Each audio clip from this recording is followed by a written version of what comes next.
님들 부자들만 살 수 있는 임대 아파트 알고 있음? 주차장에 페라리, 벤틀리, 롤스로이스까지. 근데 여기가 임대 아파트래. 이거 진짜 말도 안 되는 이야기 같지만 실제 상황이야. 1분만 집중해봐. 한 임대 아파트 지하 주차장에 수억 원대의 페라리와 벤틀리 등 고급 외제차가 주차된 모습이 포착됐어. 공공임대 주택은 원래 저소득층을 위한 곳인데 사람들은 이해를 하지 못했을 거야. 보통 공공임대에 들어가려면 차량 가액에 제한이 있어. 입주자 세대가 보유한 자동차의 합산 기준 가액이 3,708만 원 이하여야 해. 쉽게 말해 국산 중형차나 그 이하 수준의 차만 가지고 있어야 한다는 뜻이야. 자녀가 있는 가구나 일부 특례가 있더라도 차량 가액이 5천만 원을 넘으면 절대로 안 돼. 보통은 비싼 차를 가진 사람은 애초에 임대아파트 청약 자체를 못하게 막는 장치인 거지. 임대주택은 말 그대로 집 없는 서민들만 들어오라는 취지로 정부가 세금으로 지은 집이잖아. 그런데 실제 현장 보면 억대 수입차가 많이 보여. 임대단지 주차장에 가보면 수억 원짜리 고급 수입차들이 보여. 설마 했던 그 외제차들이 임대아파트 주차장에 떡하니 주차돼 있는 거야. 국회에서 조사된 내용에 따르면 311가구가 차량가액 기준을 초과했으며 이 중 135명이 수입차를 몰고 있고 포르쉐 5대, BMW 50대, 벤츠 38대, 테슬라 9대, 아우디 9대 등으로 조사되었어.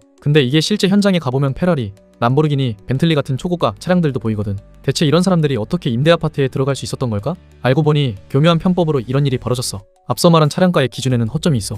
해당 세대의 명의 차량만 합산한다는 점을 악용한 거야. 악용 방법은 총 3가지야. 첫 번째, 리스나 장기 렌트를 이용하는 방법이야. 예를 들어 내가 벤츠를 타고 싶으면 차를 내 명의로 사는 대신 금융회사에서 리스나 렌트로 계약하는 거지. 그러면 서류상차 주인은 금융회사니까 내 이름으로는 차가 없는 것처럼 보이게 돼. 둘째, 직계 가족 명의로 차량을 등록하는 방법이 있어. 내가 포르쉐를 타고 싶지만 그러면 차량가액 기준을 초과하니까 부모님이나 자녀 명의로 차를 사는 거야. 그러면 공식적으로는 내가 가진 차가 없는 셈이 되니까 조건을 피해가는 거지. 셋째, 차량 소유권을 여러 사람으로 쪼개는 방법이야. 만약 비싼 차가 한 대 있는데 차량가액이 너무 높으면 차량 지분을 여러 명이 나눠 갖는 거야. 그러면 내 명의의 지분 가치가 낮아지니까 공식적인 차량가액을 기준 이하로 떨어뜨릴 수 있어. 즉, 꼼수 때문에 정작 임대주택이 필요한 사람들은 혜택을 받기 어렵게 되는 거지. 이 꼼수를 막을 방법은 없을까? LH나 SH공사 입장에서도 딱히 막을 방법이 없어. 현행 규정상 차량을 쪼개서 공동 명의로 하거나 아예 타인 명의로 등록해버리면 서류상 규정을 충족한 것이 되기 때문에 제재할 법적 근거가 없어. 정부도 문제를 알고 있어. 2024년부터 차량가액 초과 시 재계약은 딱 한 번만 허용하고 그 이후엔 퇴거 조치하겠다고 했거든.